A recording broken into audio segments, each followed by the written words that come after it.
On this week's episode, we will be discussing who is mostly to blame for the Lakers' continuing struggles, and does this Lakers team have any chance at a championship this season, or is it time to blow it up? Here we go.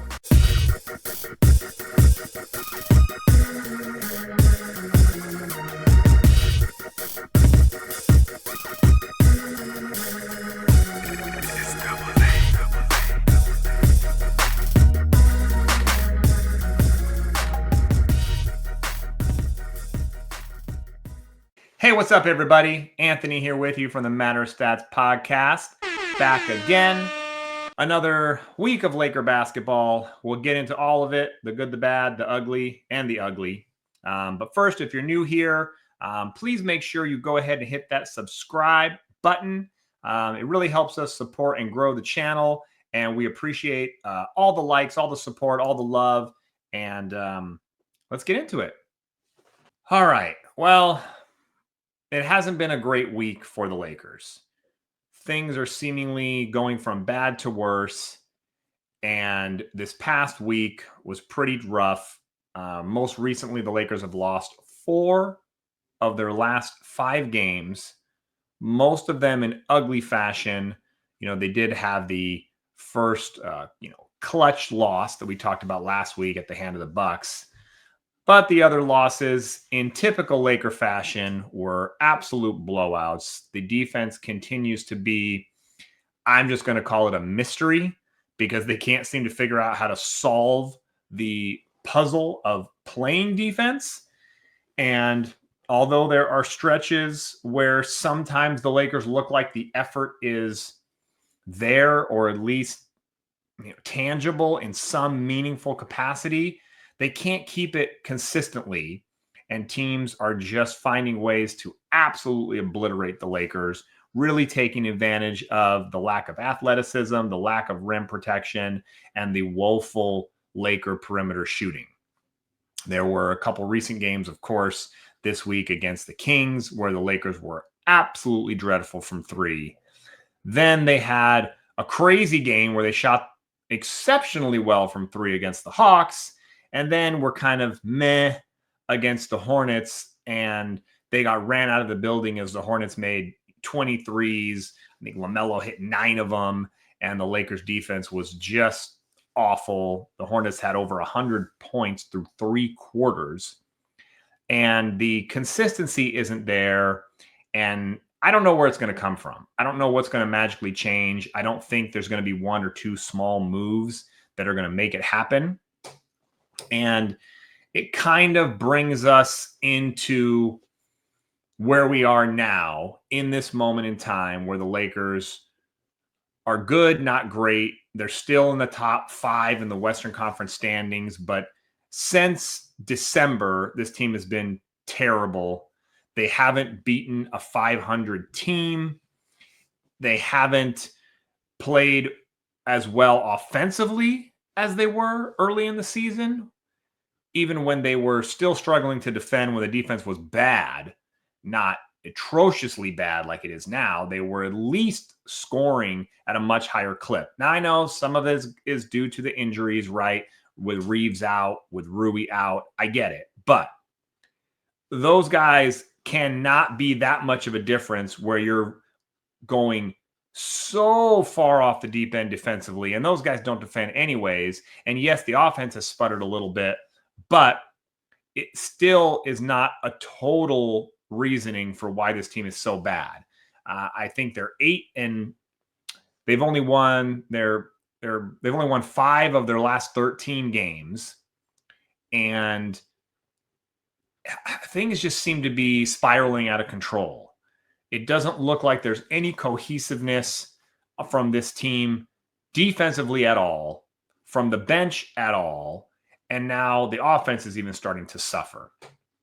Luka's been putting up some great offensive numbers, albeit some of it high volume. Maybe it's a little too much. And LeBron has played well, but he's still, at his age, doesn't defend consistently. JJ's been kind of scratching his head, blaming things here or there. So it just brings us to the point of who's to blame? Like, what is the most common factor? Is it an individual? Is it an aspect, right? Is it as simple as the Lakers lack athleticism? That is the biggest proponent to the continuing struggles. Is it coaching, right? Is JJ not getting enough out of this team? I always kind of look at coaches in two ways. Coaches that get more out of less, or coaches that get less out of more. And I'm not here to say that I think JJ is doing a terrible job or he's a bad coach. In the year and a half, if you will, that he's been at the helm, the Lakers have been good, right? They are an above average team. I think last year they surprised some people. Maybe they played a little bit over their head. This year, you can make that same argument. They got off to a really good start, and they weren't defending, but they were scoring, right? So you could kind of see a little, this could be worrisome if we don't figure it out. And we haven't figured it out. And hence, that's why the Lakers have been a below 500 team basically since December. But I'm not here to say that JJ is doing a terrible job. However, it's fair to say that maybe we haven't seen exactly who he is yet. Still growing. There still might be some questions as to how good of a coach he can be. I think he's a good coach. He seems like he's a smart, knowledgeable, offensive-minded guy. I think that he's a good modern NBA coach, but the jury's still out as whether he's going to be a great coach. And this team has deficiencies, obviously beyond JJ's control. And we've seen it. JJ has called out some players. He's publicly sort of criticized or pointed blame at different aspects or different people in a roundabout way. And sometimes that rubs some people the wrong way, right? Maybe he's not taking enough accountability for himself. Or maybe he's just pointing out the obvious facts that we know that the roster's flawed. It's been flawed. And JJ told us from day one, the press conference, his opening day press conference, what it would take to win, the type of players he would want or you would need to win in today's NBA. Two-way wings, defensive-minded wings, size, physical wings, guys that could play both ends of the court, shoot the three, defend, athletic wings. He talked about it from day one, and we have not had that since he's been here. So in fairness, JJ said, hey, this is what we need to win, and we haven't been able to put that together. Rob, for whatever reason, right, has not been able to manufacture a roster that is built to really win in today's NBA. They don't have size. They don't have athleticism. They get no bench scoring. They can't shoot from three. So those are key components in today's modern NBA style of play, and the Lakers simply don't have it. Now, of course, you can argue the injuries. Of course, you can argue LeBron and his, at his age, 41 years old, what he is capable and not capable of doing. And you can argue Luka, right? The team is now built around a 27-year-old transcendent star that is unbelievably gifted offensively, can do it all on the court offensively, can win a game by himself offensively, can carry a team at times, all of those things. But he's not athletic. He doesn't play two ways. He doesn't defend. So that's always going to be the crutch of this team built around Luka if you don't build it right. So it puts a lot of pressure on the front office and the coaching staff to work simultaneously to put a roster together that is capable of winning around the style of star you have. And especially if you're going to double down and have Luka and Reeves, it is paramount that the front office does not miss when building this roster together long-term for Luka. If that, of course, is a direction. But if you're talking about in the short term right now, I think there's a lot of people to blame. I'm not going to put all the blame on JJ, right? Maybe there are some adjustments that can be made. Maybe he needs to find a way to figure out how to get something more out of some of these guys that we know are not talented and maybe are just, collecting dust, taking up roster space. But he's also got to have some help from the front office. There's pieces that this team or any team needs to compete for a championship in today's NBA, and the Lakers don't have them, right? And that's not JJ's responsibility. And then the players have to play better. Maybe they're not totally buying in. Maybe they're kind of tuning out some of the messages because we're like, well, we know we can't defend, so who cares? Forget it, right? Or maybe they're not physically capable of doing what the coaching staff wants them to do. So I think at times Luka does too much. He forces some turnovers. Some of that might be because he thinks he has to do it because maybe he knows the help isn't there, or maybe these guys aren't athletic enough to to be in the right place at the right time, go get the lob, or kind of finish in the right way. And some of those turnovers are manifested through the lack of organization or athleticism or even chemistry on the court. Maybe LeBron, as great as he's played since he's turned 41, maybe he can't do the rebounding and the defense that you need from that starting level position. Rui, injured on and off. He's back now. Provides you some offense, but again, not athletic, doesn't defend. Even when Reeves returns, those problems are going to exist. We talked a lot about DeAndre Ayton, last week. And when he plays well, when he gets double doubles, when he gets double-digit rebounds, the Lakers tend to play pretty well. But again, he's not a rim protector. He's not a paint protector. He's not a presence defensively in the paint where necessarily players are afraid of him. And when they get by the first line of Laker defense due to the lack of athleticism, there's no rim protection. They can score on DeAndre Ayton. And he's not really the typical athletic lob threat that you want with Luka that worked so well in Dallas, right? Dallas put ideally two great athletic bigs in the paint, lob threats, rebound, and then shooters and wing athleticism around him so that he could drive, dish, kick out to shooters, throw the lobs to Gafford, Lively. That formula got them to the finals, and the Lakers obviously don't have those caliber of players.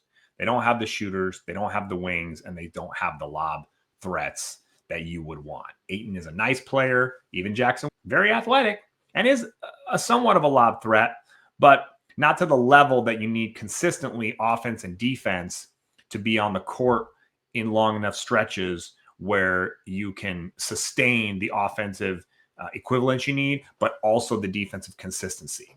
So the Lakers aren't going to get that from Ayton, even when he plays well. They're better when he plays well. The numbers obviously support that, but he doesn't check the boxes of exactly the type of athletic big you need, especially on a team that doesn't have the perimeter athleticism to keep players out of the paint. So short answer, I don't think you can blame anybody. I know there are people that want to blame solely Rob, solely JJ, of course, solely LeBron. Everybody wants to blame LeBron. You want to put some blame on Luka. I get it, sure.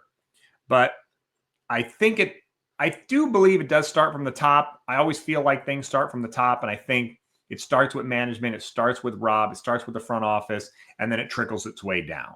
So if you're going to start the blame game, I would start at the top and work your way down. But everybody has to take some of the blame, and it's not going to happen. It's not going to be fixed overnight. No small little move, no Rob special, no work around the margins deal is going to solve the Lakers' core issues of defense and athleticism.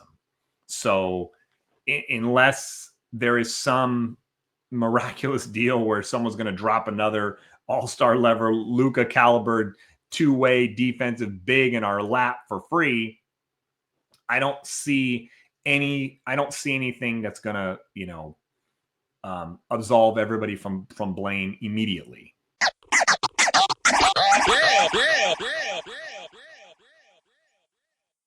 It's frustrating because now it kind of leads us into the second area I wanted to go this week. And that is, what can this Laker team realistically accomplish this year?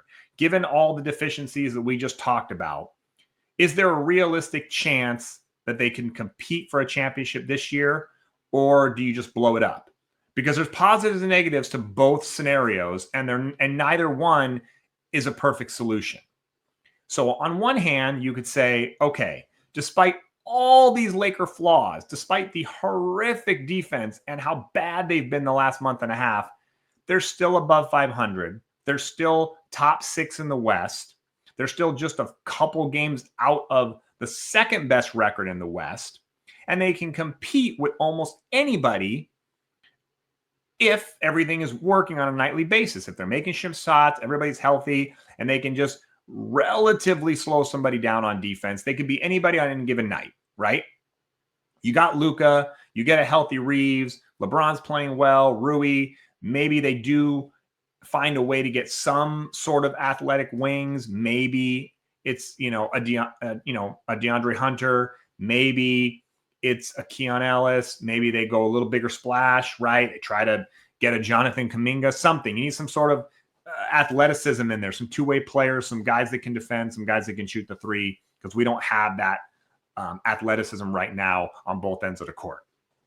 Maybe you get one or two of those guys, and it is enough to make them interesting, right? To give them a puncher's chance in a playoff series against anybody if they're healthy and everything's working right. Okay, then other side of the coin. No, even if you get a Kuminga, a DeAndre Hunter, a Keon Ellis, whatever, right? A Jones, even if you get one, two, all of them, maybe it's still not enough to make this team a realistic contender, given how poor they are defensively and how disjointed they feel right now, a little bit on both sides of the court. And maybe even in the locker room, right? Maybe they don't feel like they are well connected as a unit. And JJ probably senses some of that too, right? So maybe you look at that and say, it doesn't matter. Even if Rob does pull off a miracle trade or trades, it still won't be enough for this team to get over the hump because they just have too many deficiencies. The defense is so bad that one or two guys isn't going to fix it this year. So forget it. Let's not waste any draft capital. Let's just dump all our expiring contracts, head into the summer. LeBron comes off the books. You got Luka, maybe you re-sign Reeves, and you got a bit of a clean slate. You got a ton of money, ton of cap space. Now you got space, assets, draft picks to maneuver, and you rebuild it from there, right? You blow it up or you rebuild it from there. But that's not a guarantee either, right? Because you're still putting now all the onus on the front office. Now Rob has to succeed because now you've got to make sure that you get this right for multiple reasons, not just to put a winning product on the court. But if you're going to sell Luka the idea that, hey, be patient.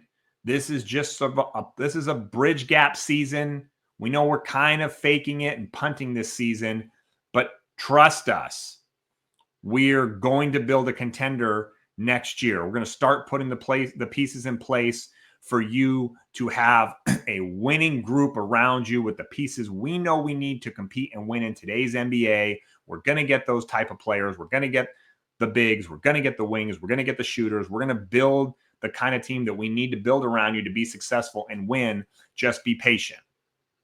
And you got to hope that if you want to keep Luka long-term, that he's buying into that, right? He's young, but he's not 22 young. So you're saying we're going to punt on this year. Now you're going to come back 27, turning 28 and hope that now we're starting to build the trajectory. And now the train is going to start picking up speed to have a championship level team.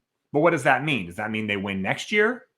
I don't know. Maybe, maybe not. What if it takes 2 years, right? What if you got to get these pieces and it takes time? It takes a year or two for them to get together, gel, all of those things, or even just acquire what you need. And then you start to think about what's the long-term state of the front office. Where's Rob going to be? Where's Jeannie going to be? Eventually, Mark Walter's going to fully take over, not just on paper take over, but really start to put his pieces in place and build out that front office, just like he did with the Dodgers, bringing his guys, a robust group of guys, basketball minds, instead of just, Rob kind of running the show.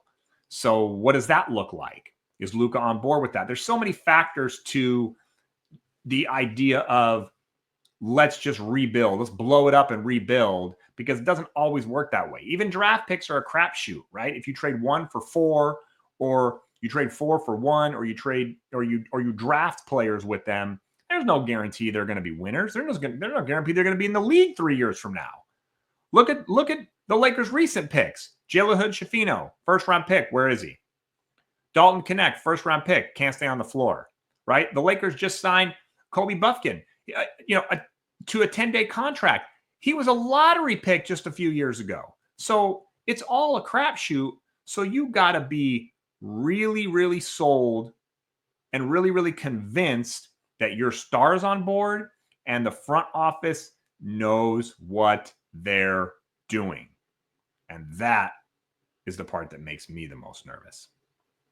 So there's really no perfect solution. There's risks to trying to win now and giving up stuff that you might be able to use down the road, like draft picks or cap space, by acquiring players now. And there's risks to blowing it up and rebuilding it, because if you don't get it right, then you might be even farther behind than where we are now. So we'll see. Maybe the Lakers can, at least in the short term, figure this out. They've got a couple back-to-backs coming up this weekend at Portland and home against Toronto. This was supposed to be a stretch where the Lakers were sort of going to get right because they were playing all these below 500 teams, but it hasn't worked out. They're not beating these below 500 teams. In fact, they're getting destroyed by these below 500 teams. So the Lakers got to figure it out. They got to do something, and it starts with stringing together some wins, because they haven't been able to do that recently.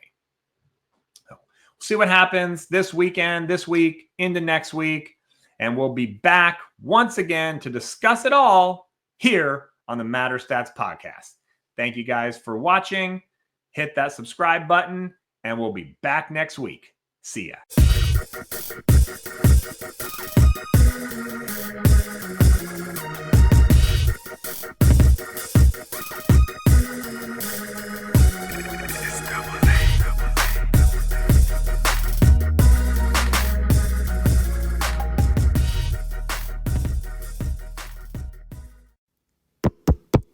Matter of Stats podcast.